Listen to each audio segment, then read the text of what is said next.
2018. Damos la palabra a Claudio Alvarado. Bien, muy buenas tardes nuevamente. Espero que se escuche bien y que no haya problemas con la cámara, ¿cierto? Cualquier cosa ahí ustedes me pueden avisar.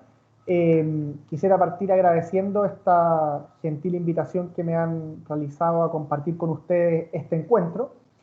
Y en los minutos que siguen, yo quisiera poner sobre la mesa, de la mano de la invitación que se me ha hecho y el título de este encuentro consentido, tres consideraciones.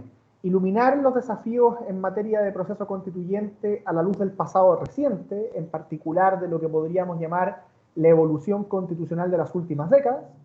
Luego, en segundo término, una consideración respecto al momento actual, a la crisis de octubre y el momento constitucional, digamos, el proceso constituyente que tiene como primer hito el plebiscito de este domingo 25, y en el caso de ganar el apruebo se inicia todo un itinerario posterior. Y en tercer lugar, algunas consideraciones o reflexiones de cara al futuro, justamente los desafíos que implica ese proceso constituyente que, insisto, de ganar el apruebo, va a iniciarse en el corto plazo. Esos son los tres puntos que quisiera compartir con ustedes en este encuentro, para que luego podamos conversar acerca de sus dudas, preguntas y comentarios posteriores. Paso entonces a lo primero, al pasado reciente, el pasado en materia constitucional. Me parece que una cuestión que ilumina nuestros debates actuales, independiente de las posiciones, de las legítimas posiciones políticas que adoptemos ante las dos papeletas del plebiscito, es tener a la vista la evolución que ha seguido el país en las últimas décadas en materia constitucional. ¿Cuáles son los grandes hitos que explican cómo llegamos hasta aquí en orden a la Constitución?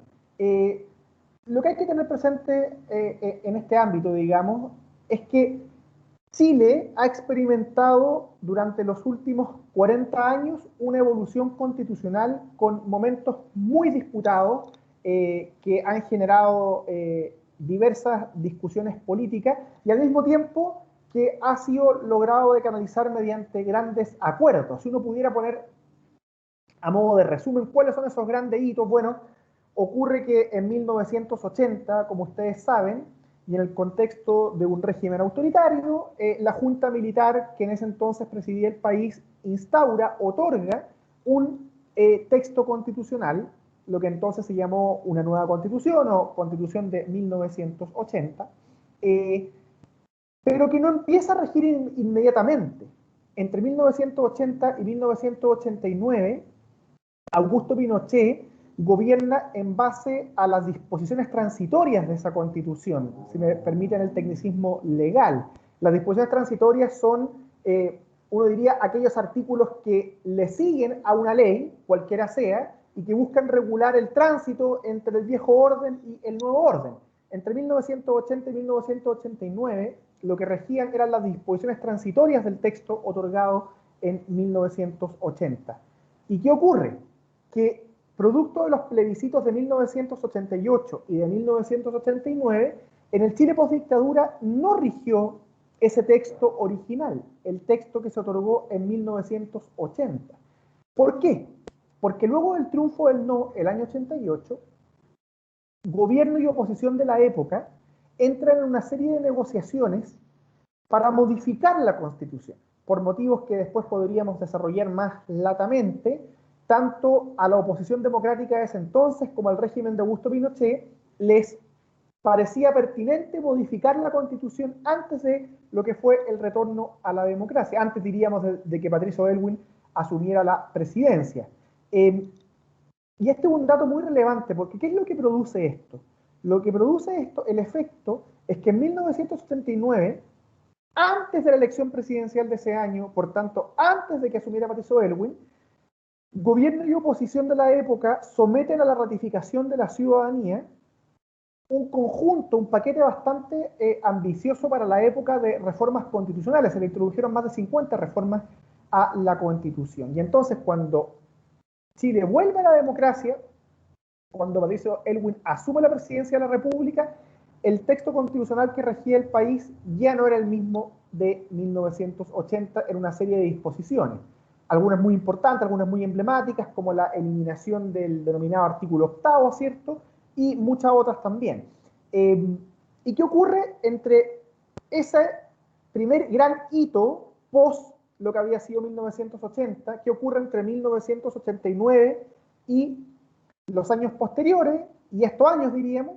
Bueno, que la Constitución va cambiando progresivamente a través del tiempo.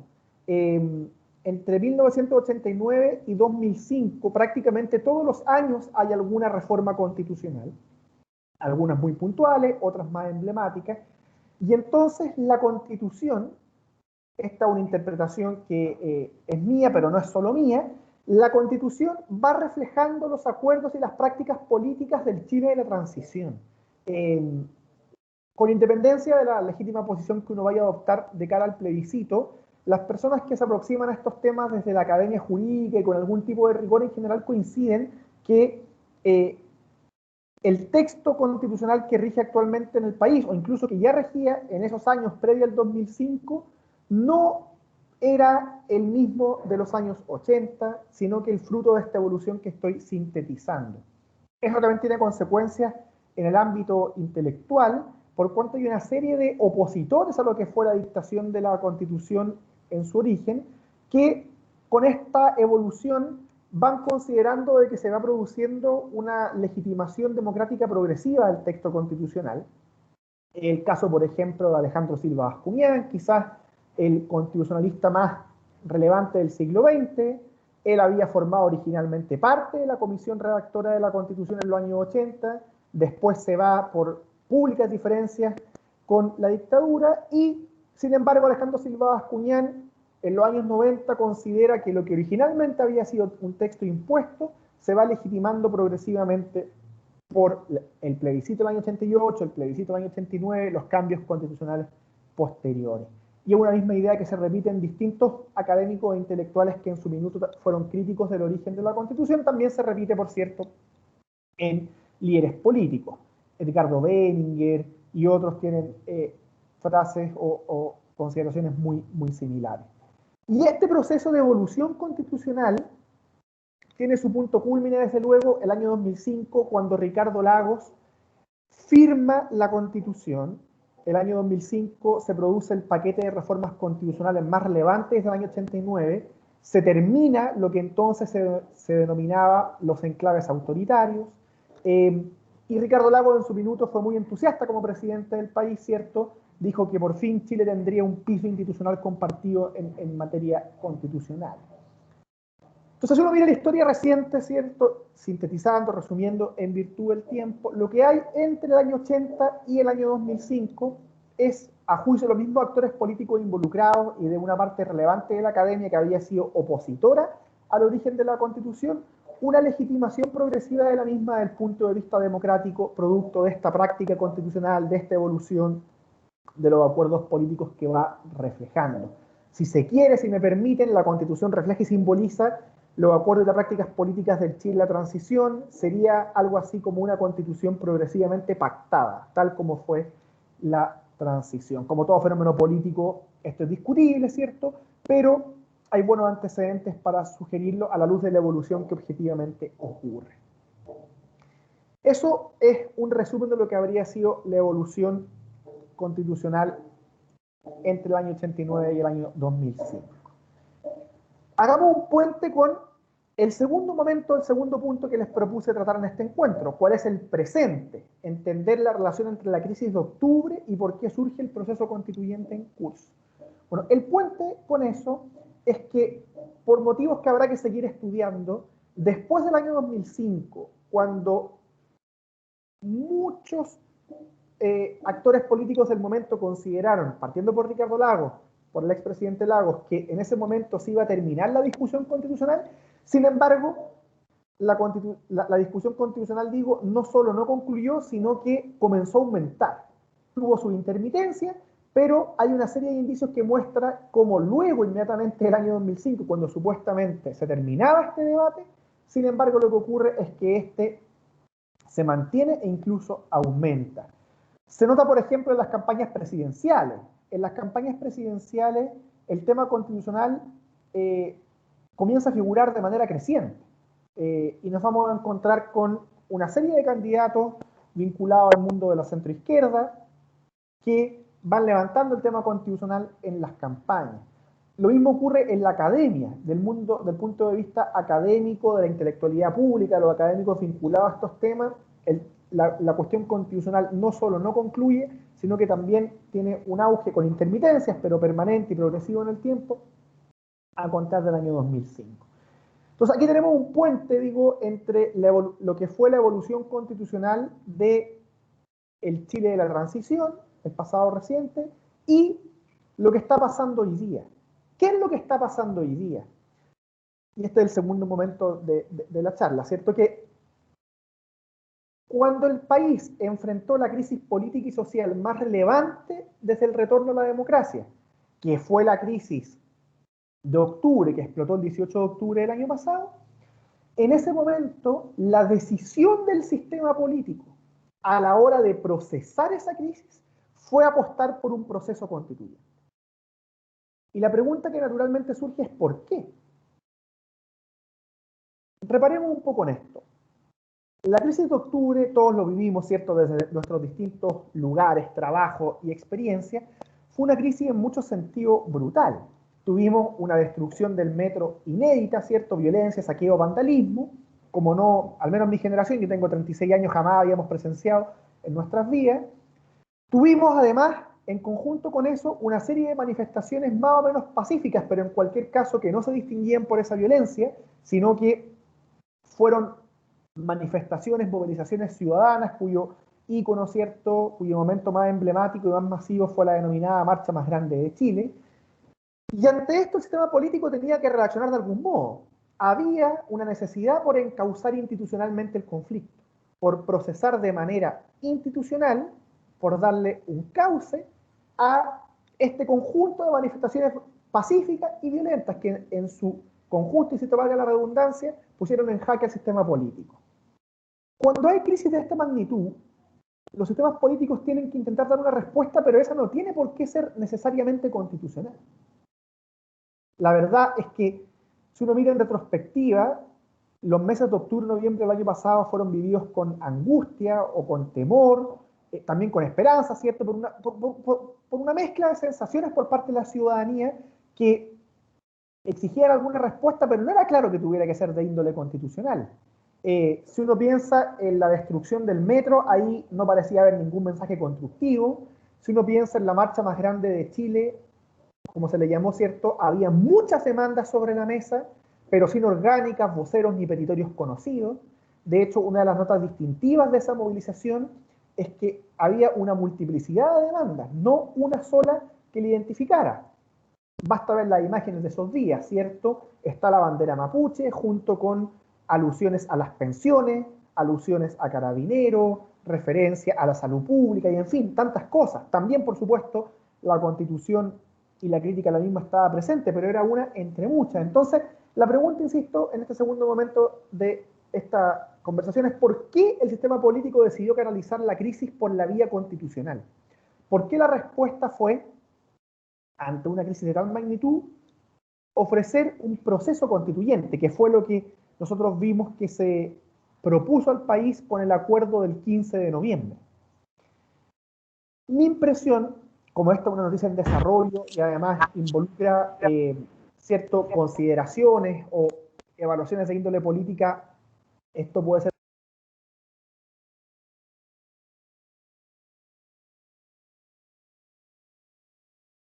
Se fue un segundo el audio, parece, pero creo que ahí ya volvió. Mi impresión, decía, es que la crisis se decide canalizar por parte del sistema político por la vía constitucional por un conjunto de motivos que en parte tienen que ver con lo que conversábamos anteriormente. Me explico. El sistema político podría haber, por ejemplo, intentado adelantar las elecciones, tanto del presidente como del Congreso.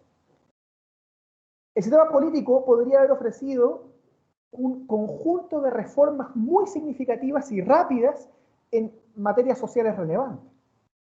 Pero ¿qué ocurre? que, por un lado, desde el punto de vista del mundo de centro-izquierda, la cuestión constitucional había adquirido progresiva fuerza entre 2005 y 2020, al punto que en el gobierno de Michelle Bachelet se ofreció un proceso constituyente al país. Esa era una agenda en la cual el mundo del centro hacia la izquierda, del punto de vista político, tenía creciente acuerdo, una convicción respecto a que esto era un tema importante para impulsar transformaciones en Chile.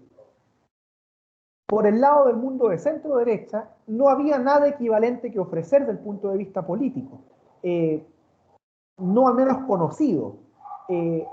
No había una bandera que permitiera, al menos simbólicamente, agrupar el resto de las demandas y transmitir una señal de que aquí se van a realizar grandes cambios, que es lo que parecía que había que ofrecer al país en ese momento. ¿Y esto por qué se relaciona con la evolución constitucional previa? Bueno, porque ocurre que la evolución constitucional a la cual yo me refería previamente es una en la cual están muy estrechamente vinculadas las dinámicas políticas del Chile de la transición con la Constitución. Como yo les decía, la Constitución simboliza y refleja los acuerdos y las prácticas políticas de 3 décadas de vida democrática. Entonces, además de que el mundo de centro-izquierda tenía un acuerdo para impulsar esa agenda, y se notó con una declaración en los días previos al acuerdo del 15 de noviembre, y además de que el mundo de centro-derecha no tenía nada equivalente que ofrecer desde el punto de vista simbólico en ese plano, ocurre que la Constitución parecía, independiente de la opinión que uno tenga en su contenido, del punto de vista político, parecía reflejar un Chile que estaba siendo progresivamente cuestionado. Entonces, no es casual que al momento de tener que ofrecer una ruta para canalizar la crisis se haya pensado en un proceso constituyente digo, si tenemos a la vista estos 3 antecedentes.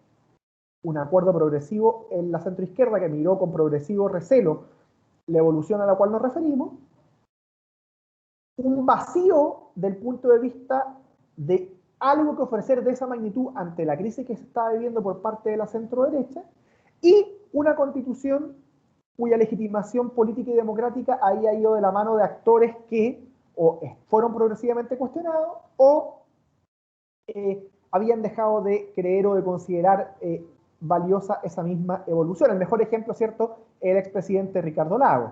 El expresidente Ricardo Lagos firmó orgullosamente la Constitución en el año 2005 y sin embargo ahora considera que la principal semilla de la crisis que explotó el año pasado se encuentra en la misma Constitución vigente. Tiene que ver, me parece, fundamentalmente con los fenómenos políticos involucrados. ¿Y por qué es importante poner esto sobre la mesa? Aunque la interpretación puede ser discutible y es una noticia en desarrollo, porque el proceso constituyente es fundamentalmente una respuesta, un intento, un esfuerzo de canalización del sistema político de la crisis que hemos vivido a la luz de factores que también son de naturaleza política. No surge de la nada, hay una discusión constitucional que ha estado presente durante los últimos años, pero me parece que no se entiende sin los factores a los cuales me estoy refiriendo.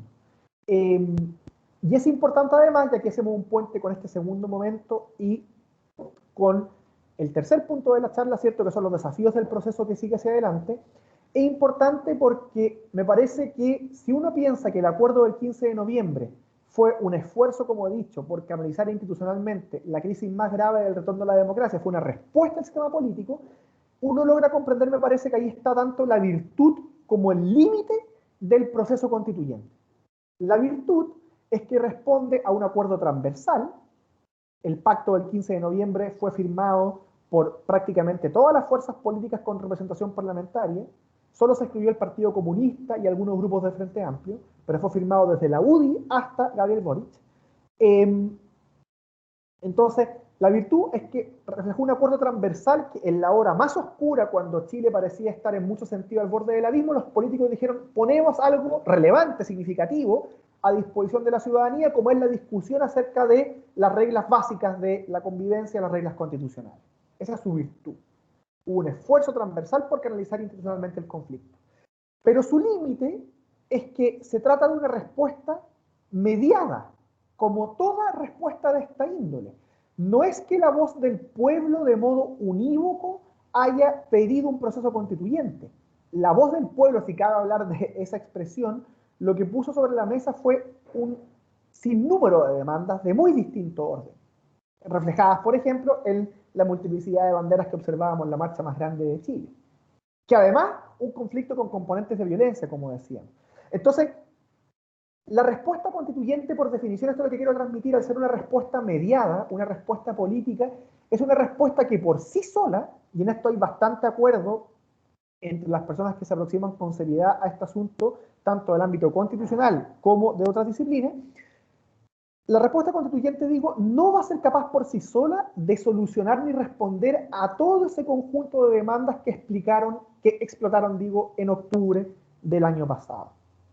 Y aquí pasamos entonces al tercer punto de la charla, cuáles son los desafíos del proceso constituyente. Bueno, me parece a mí que el primer desafío es ser capaz de transmitir con toda claridad, con toda sinceridad, con todo rigor, de que si es que Chile el año pasado lo que le pidió a sus autoridades fue la configuración de un nuevo pacto social, el proceso constituyente es solo un componente de ese pacto.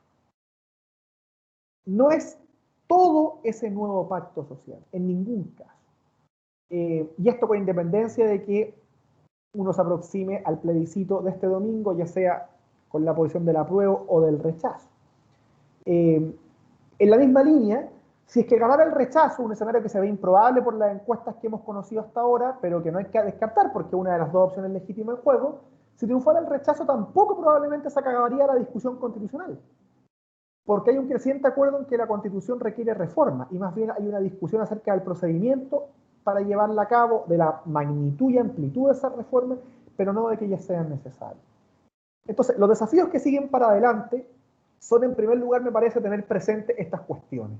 Nueva Constitución no es igual a nuevo pacto social, el proceso constituyente es solo un aspecto, aunque muy importante, una discusión muy importante dentro de la construcción de ese pacto, y el debate constitucional no se va a acabar aunque triunfara el rechazo. Eso como preámbulo a los desafíos del proceso constituyente hacia el futuro, ¿cierto? Conversamos del pasado, evolución constitucional reciente, del presente, la crisis de octubre y el proceso constituyente, pasamos por último al futuro. Asumamos para lo que sigue que triunfa el apruebo, que es el escenario más probable y el que abriría el proceso constituyente tal como se dibujó por los actores políticos el pasado 15 de noviembre. Bueno, ¿qué es lo que sigue? De partida hay que tener presente que en este plebiscito que se va a celebrar el domingo que sigue, el domingo 25 de octubre, pocos días más, en este plebiscito hay dos papeletas. Hay una primera papeleta que pregunta si es que uno quiere o no embarcarse en la redacción de una nueva constitución, ante lo cual está la opción del apruebo y el rechazo. Y hay una segunda papeleta que va a operar solo en el caso que triunfe el apruebo, pero en la cual todos podemos votar con independencia de nuestro voto en la primera papeleta, qué órgano constituyente debiera redactar esa eventual nueva constitución. Y ahí las opciones son dos. Una convención mixta, compuesta parcialmente por los parlamentarios en ejercicio, una mitad, y la otra mitad compuesta por convencionales o delegados constituyentes especialmente electos para ese efecto. Y una segunda opción de órgano constituyente es una convención constitucional a secas, que no tendría presencia de parlamentarios, sino que serían 155 miembros electos para ese efecto. ¿Cuándo sería esa elección? La elección ya sea de la mitad, en el caso si triunfa la convención mixta, o del 100% si triunfara la convención constitucional, está prevista para abril. Es en abril cuando Chile enfrentará otro proceso eleccionario en materia constitucional, cuál es la elección de los delegados constituyentes, asumiendo, insisto, que este domingo triunfe el apruebo. Esa elección, ya sea del 50% del órgano constituyente o del 100% del órgano constituyente, se efectuará conforme, básicamente con algunas modificaciones, las mismas reglas con las cuales nosotros elegimos a los parlamentarios y en particular a los diputados. ¿Qué significa esto? Aquí hay un desafío relevante de cara a lo que sigue. Que la redacción de la eventual nueva constitución sí o sí va a estar a cargo de un órgano esencialmente representativo. Tanto la convención mixta como la convención constitucional se caracterizan por tener miembros que fueron electos para esos efectos conforme al mecanismo que elegimos diputados o parlamentarios. Eso es importante, que hay un desafío muy relevante que es volver a legitimar la importancia de la representación política, que como sabemos está muy cuestionada producto de la baja credibilidad del Congreso, de la crisis de octubre, pero lo cierto es que esto venía desde antes. Entonces aquí hay un desafío muy relevante que es transmitir que la redacción de una nueva constitución ciertamente va a incorporar momentos de participación ciudadana, pero está fundamentalmente a cargo de los representantes de los ciudadanos. Como por lo demás no puede ser de otro modo en el contexto democrático contemporáneo, en el cual la verdad es que producto de las grandes masas de población y las grandes porciones de territorio se hace imposible un ejercicio de esta índole si no es por vía de representación.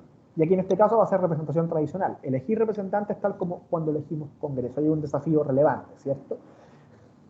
¿Cómo sigue el itinerario? A mitad de año, ¿cierto?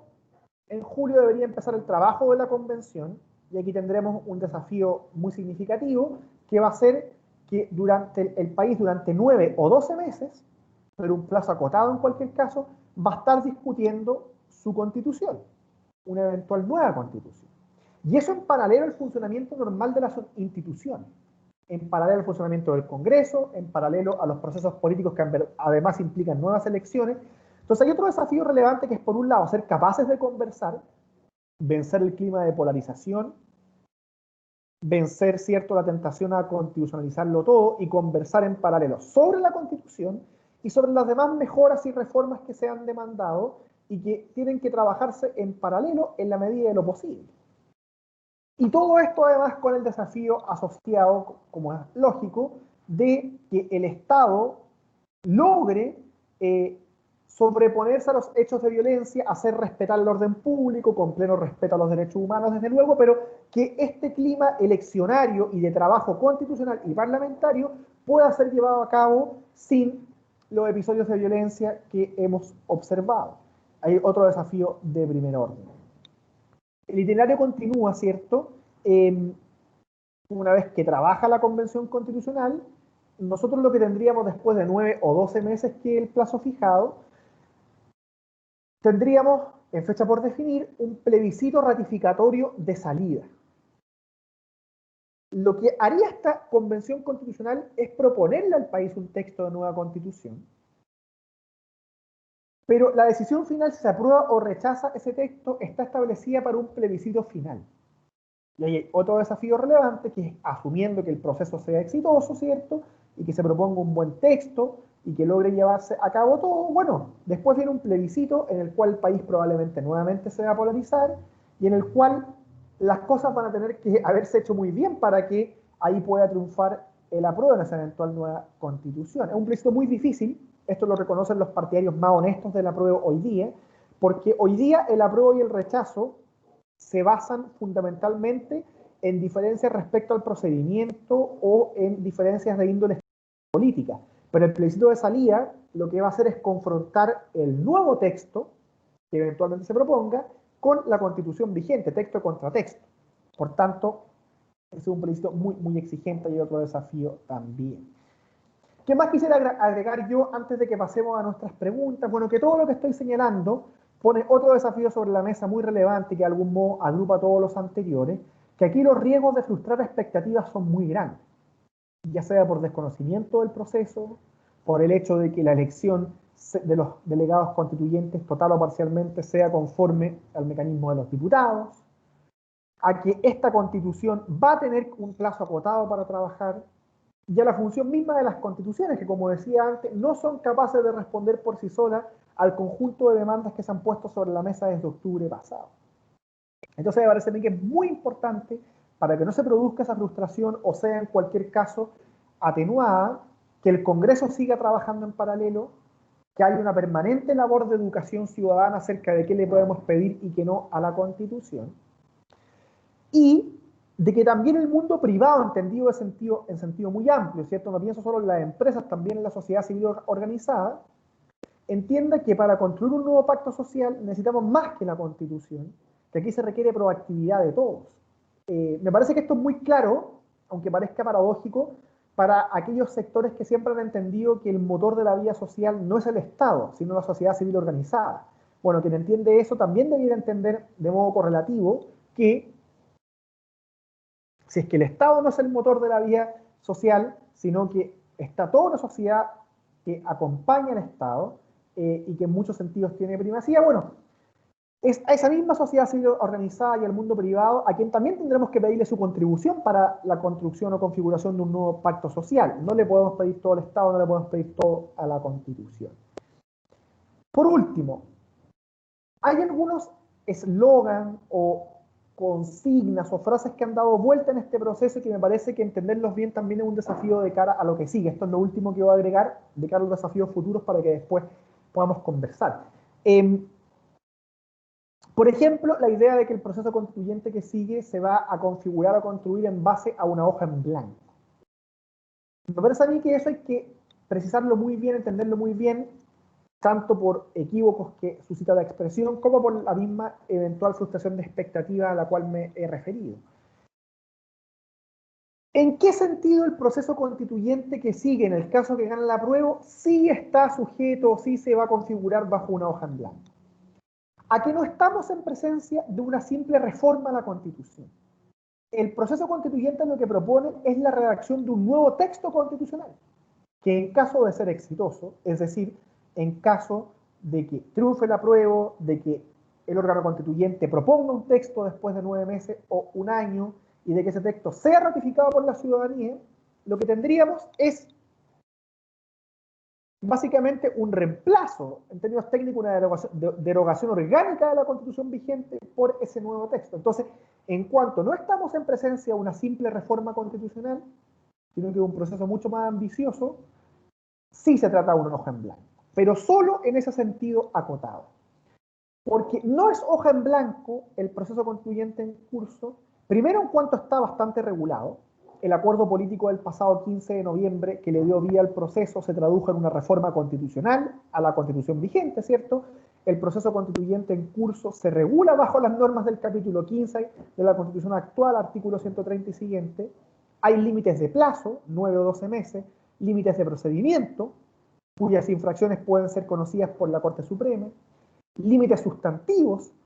El trabajo del órgano constituyente en curso no puede vulnerar el carácter democrático del Estado chileno, el hecho de que estamos organizados como república democrática, los tratados internacionales ratificados y vigentes, las sentencias judiciales, de modo tal de que es un proceso que es muy ambicioso, pero tiene ciertos límites establecidos de orden temporal, sustantivo y procedimental. Entonces, no se trata obviamente de una hoja en blanco si uno piensa en esas cosas. Lo es en el sentido acotado que me refería, pero no respecto a todo lo demás.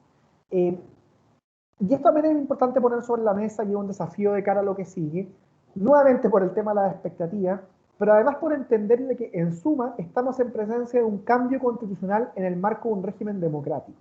Y los cambios constitucionales en democracia, por definición, buscan la participación, pero también el respeto y el resguardo de ciertos bienes básicos, son de manera institucional, con respeto al Estado de Derecho, y transmitir todo eso en un clima difícil, polarizado como el que hemos vivido, sin duda va a ser un desafío muy, muy relevante. Me parece que con eso, como van a ser las 18:10, ya lo podemos concluir en cuanto a la intervención inicial, y ahora quedarnos con las preguntas o comentarios o observaciones que ustedes tengan y que yo encantado puedo intentar responder en la medida de mis posibilidades. Muchas gracias, Claudio, por tus reflexiones con respecto al tema del plebiscito. Mientras las preguntas que surjan, vamos a pedir que sea por escrito a través del chat de Teams. Yo tengo dos preguntas, Claudia, así para darle pie, digamos, a esta conversación, ¿ya? Yo estaba viendo dentro de la historia de nuestro país que han habido 8 plebiscitos y 4 de ellos han sido del ámbito constitucional. 1812, 1818, 1925, 1980 y la que viene ahora la del 2020, ¿no? Primero, como el público acá es tan heterogéneo de distintas áreas, para que tú nos puedas comentar desde acuerdo a tu mirada, la primera pregunta es, ¿qué es lo que debe contener una constitución de un Estado? Más o menos, porque aquí se discute mucho y diferentes visiones políticas, como que todo se plasme a fuego en una constitución. Y a veces, ojo, pero ¿qué entendemos por constitución y qué debe contener? Esa es una primera pregunta. Y la segunda, De acuerdo a la última constitución actual en régimen, a mí me llama la atención porque la Comisión Ortúzar se sesionó desde el año 73 hasta el año 78. Fueron 5 años de comisión, si bien eran 2 veces a la semana, pero ¿crees tú que en un plazo de 9 o 12 meses es posible redactar una constitución? Ambas son muy buenas preguntas, Alejandro, muy pertinentes, ¿cierto? Y ciertamente quizás debería haber comenzado aludiendo a que es una constitución porque está implícito en todo lo que he señalado y es un punto crucial ante públicos heterogéneos, así que te agradezco mucho la pregunta. Una constitución, y te lo agradezco, insisto, para cerrar como ese preámbulo, porque en la medida que uno entiende lo que es una constitución, quizás hace aún más comprensible algunos de los puntos que intenté sugerir. Una constitución, dicho de modo muy general y quizá a riesgo de ser impreciso incluso, es algo así como la ley de leyes, es la ley fundamental de la República. El país, un Estado de Derecho, ¿cierto?, está organizado por un conjunto de leyes y otras normas. Bueno, la Constitución es la ley que de algún modo regula todas las demás. ¿Qué es lo que hace una Constitución? ¿Qué es lo que hace una ley fundamental de la República? Organiza y distribuye el poder del Estado limitando. ¿Y por qué se organiza y se distribuye el poder? ¿Por qué el poder se organiza y distribuye en presidente, congreso, poder judicial, órganos autónomos, en fin? Bueno, el poder se organiza y se distribuye por 2 motivos fundamentales. Primero, y permitir su buen ejercicio. Las comunidades políticas, los estados modernos en particular, necesitan contar con un poder eficaz, y el poder será más eficaz en la medida que esté distribuido en órganos con sus respectivas competencias y atribuciones. Y además organizamos y distribuimos el poder para limitarlo. Queremos resguardarnos de eventuales abusos. Y por eso es que las constituciones típicamente lo que contienen es una parte que habitualmente se llama orgánica, donde están organizadas y distribuidas, contenidas en suma, las atribuciones, las facultades de los distintos órganos del Estado. Pensamos en la Constitución vigente, ¿cierto? Y está el gobierno, el Congreso Nacional, el Poder Judicial, el Tribunal Constitucional, la Contraloría General de la República, el Ministerio Público. Y además las constituciones suelen contener hoy día de manera muy predominante, ¿cierto?, aunque no siempre fue así, un catálogo de derechos fundamentales o derechos básicos que buscan resguardar justamente los bienes y libertades fundamentales de las personas. Derecho a la vida, libertad de expresión, o como dice la Constitución vigente, de emitir opinión y de informar, derecho a asociación, derecho de propiedad, libertad sindical, en fin, una serie de derechos y garantías en distintos ámbitos, educación, salud, etc. Y ahí podríamos detenernos después, sin duda, en los distintos tipos de derechos, pero las constituciones habitualmente hoy día contienen esta parte orgánica, a la cual me refería antes, y un catálogo de derechos fundamentales. Entonces, las constituciones naturalmente no pueden tener o contener toda la regulación de un país. Lo que contienen es, a riesgo de ser reiterativo, lo fundamental, lo básico, aquello que después, en la medida que tenemos organizado y distribuido el poder en distintos órganos y reconocidos ciertos derechos y libertades fundamentales, nos va a permitir regular todo el resto.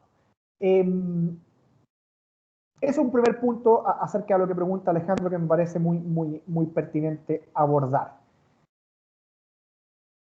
Luego, Alejandro me preguntaba en segundo orden acerca de la temporalidad que está involucrada en la redacción de esta eventual nueva constitución, comparando lo que ha sido la constitución vigente. Y efectivamente una buena pregunta, una duda muy pertinente, porque, claro, yo aludí en la primera parte de mi presentación al origen de la constitución vigente.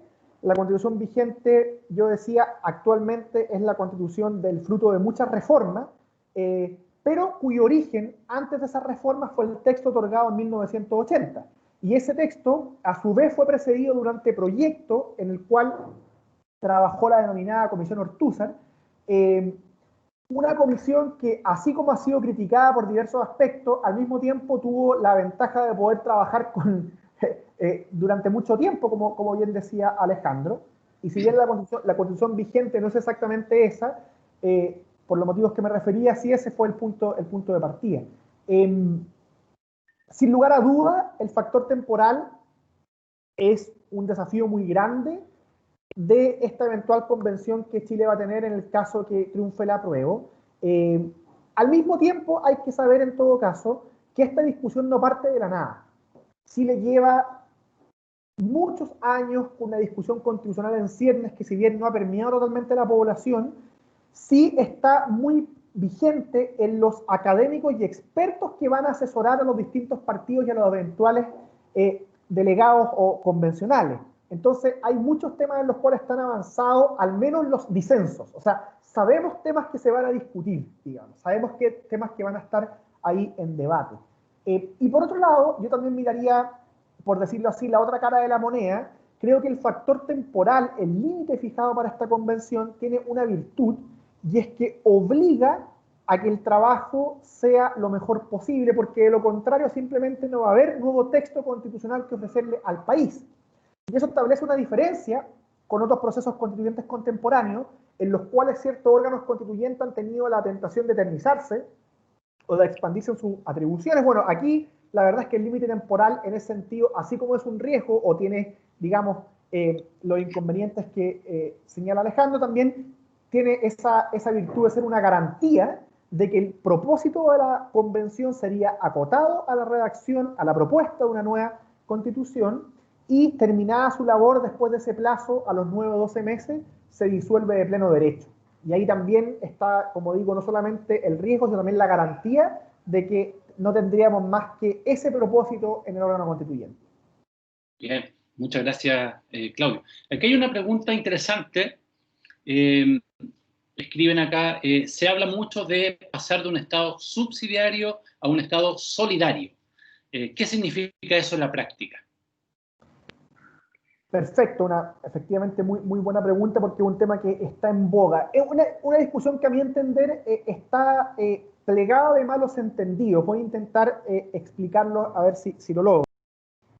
Un primer punto, un primer malentendido, creo yo, es cuando se afirma que la Constitución vigente, se afirma de modo muy inequívoco, muy categórico, que la Constitución vigente recoge de manera expresa, abundante, o sería su imperación principal, el principio de subsidiariedad.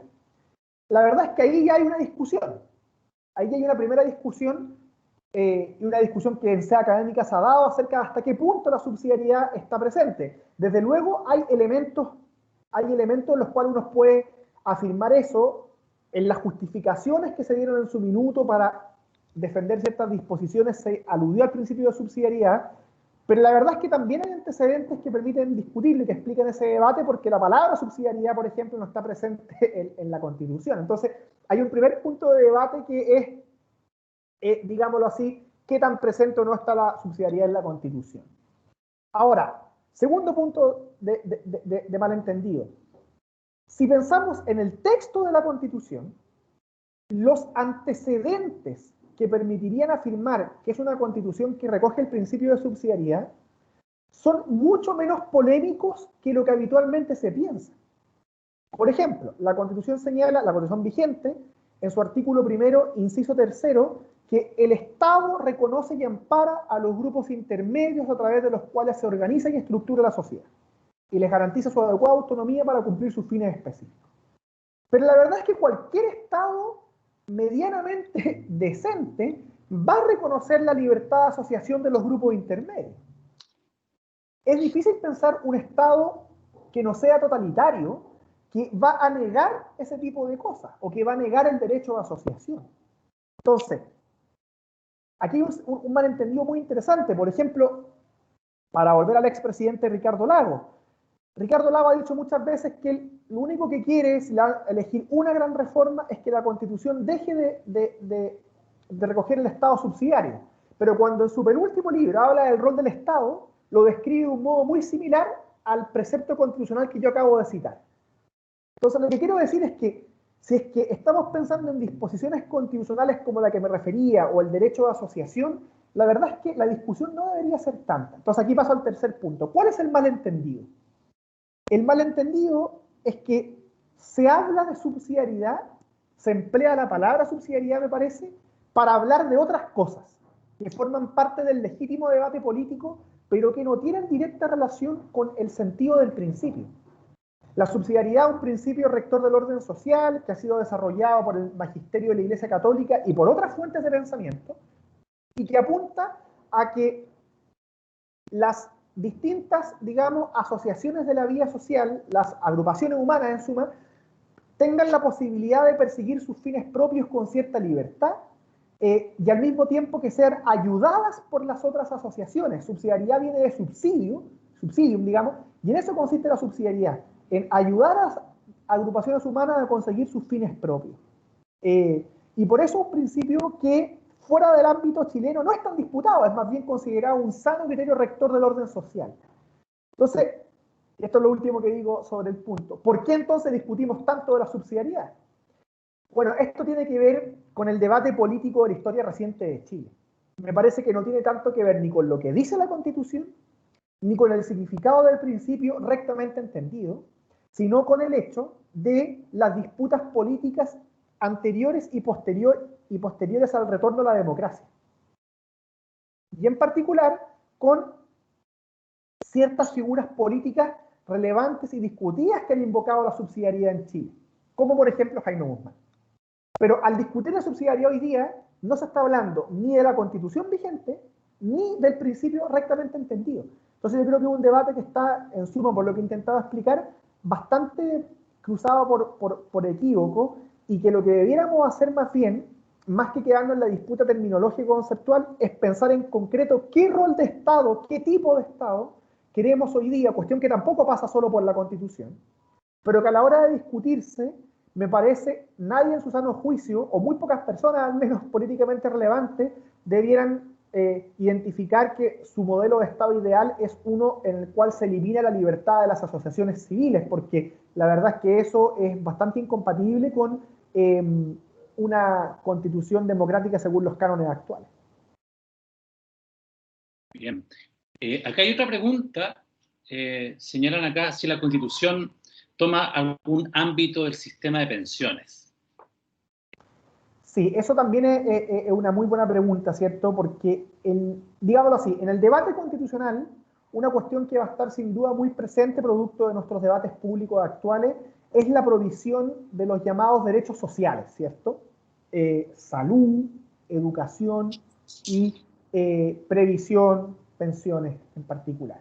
Y la verdad es que nuestra Constitución al respecto lo que hace es establecer algunas garantías, más bien acerca de, lo mismo pasa con la salud, por ejemplo, de que la provisión sea mixta, digamos. Lo que dice la Constitución, más allá del tecnicismo, es que va a garantizar una provisión mixta, y en ese sentido la Constitución vigente es incompatible con regímenes muy estatistas, por así decirlo, simplificando el término, en materia de salud o de previsión.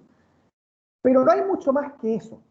Entonces yo creo que la discusión de pensiones es el típico ejemplo de una discusión que en el debate público está muy constitucionalizada, pero que la verdad sea dicha tiene menos que ver con la Constitución que con definiciones en el ámbito de las políticas públicas, y con el tipo de pega, si se me permite la expresión coloquial, que hay que exigirle al Congreso en paralelo al proceso constituyente. Ahora, claro, una nueva Constitución podría ser más restrictiva, pero la verdad es que hoy día la mayoría de los países que miramos como modelo tienen algún tipo de componente mixto, quizás mayores componentes de solidaridad, quizás mayor esfuerzo del Estado vía redistribución de impuestos, pero eso no pasa por la Constitución directamente. Y en cambio, lo que sí podría generar una Constitución, a mi juicio, mal redactada, es que dijera cosas que no son susceptibles de ser exigidas. Que llenáramos una Constitución de un listado de derechos muy, digámoslo así, generoso en el papel, pero con poca viabilidad práctica por ese solo hecho de estar escrito. A la inversa, pensemos en países que miramos como modelo. El caso alemán, por ejemplo. Alemania tiene un Estado social configurado y traducido en una serie de políticas públicas, pero al mismo tiempo su Constitución, que tiene esta cláusula de Estado social, digo, no contempla ningún listado de derechos sociales. ¿Y qué muestra eso? No digo que haya que hacer necesariamente lo de Alemania, pero que a la hora de discutir esas cosas, más importante que la Constitución va a ser el proceso político paralelo a la misma. y que sería un error depositar todas las expectativas o todas nuestras aspiraciones en el constitucional, en esas materias. Lo que va a ayudar a una mejor constitución es a organizar y distribuir mejor el poder político y posibilitar que se procesen de mejor modo las aspiraciones y demandas ciudadanas, y ojalá ayudar a que el Estado funcione mejor, ¿cierto? Pero en estos ámbitos su repercusión es indirecta. Obviamente incide, pero incide de modo indirecto en la medida de que regula mejor o peor ciertas instituciones. Bien, ahí estarían las preguntas, Claudio. Te agradezco tu tiempo y agradezco también las personas que se hayan conectado en esta instancia. Es súper interesante. Yo tengo muchas preguntas, pero el tiempo, digamos, nos limita un poco, pero es importante tener estas reflexiones, ¿no? Muchas gracias por tu tiempo. Yo le agradezco a usted, a Alejandro, Francisco y en fin a todos quienes nos han acompañado. Quizás si puedo decir solo dos palabras de cierre, digamos, para concluir. Lo primero, a mí me parece que este es un proceso político obviamente difícil en un contexto de crisis y que por lo mismo demanda mucha responsabilidad cívica, partiendo por informarse, ¿cierto? Por eso celebro esta iniciativa a la cual me han invitado. Y al mismo tiempo requiere mucha mesura.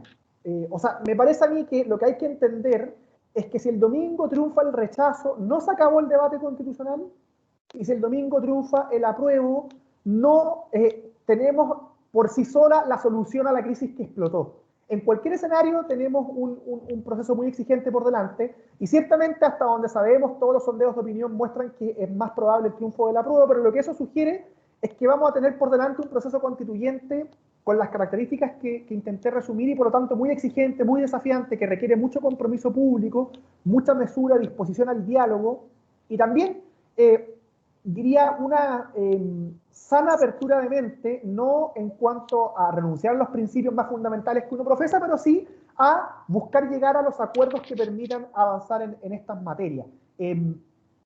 A mí me gusta mucho una idea, esto quizás puede ser polémico, no lo sé, pero ojalá se entienda, que expresa Ascanio Cavallo en una crónica que se llama Los hombres de la transición. Está hablando de las dificultades políticas que vivía el país inmediatamente antes del retorno a la democracia, y él termina el libro diciendo que una de las cosas que le llama la atención es que en ese momento personas que habían sido toda su vida adversarios políticos, no todos, pero aquellos a los cuales él indica con nombre y apellido, estaban intentando que las cosas salieran del mejor modo posible. Si es que Carlos Cavallo tiene razón, me parece que nuestra actitud de cara a lo que pase desde el lunes en adelante tiene que ser exactamente la misma, digamos. Que cualquiera sea el resultado, tenemos que acordarnos que vivimos en un mismo país e intentar que las cosas resulten del mejor modo posible. Y eso obviamente parte por informarse, así que le agradezco la invitación.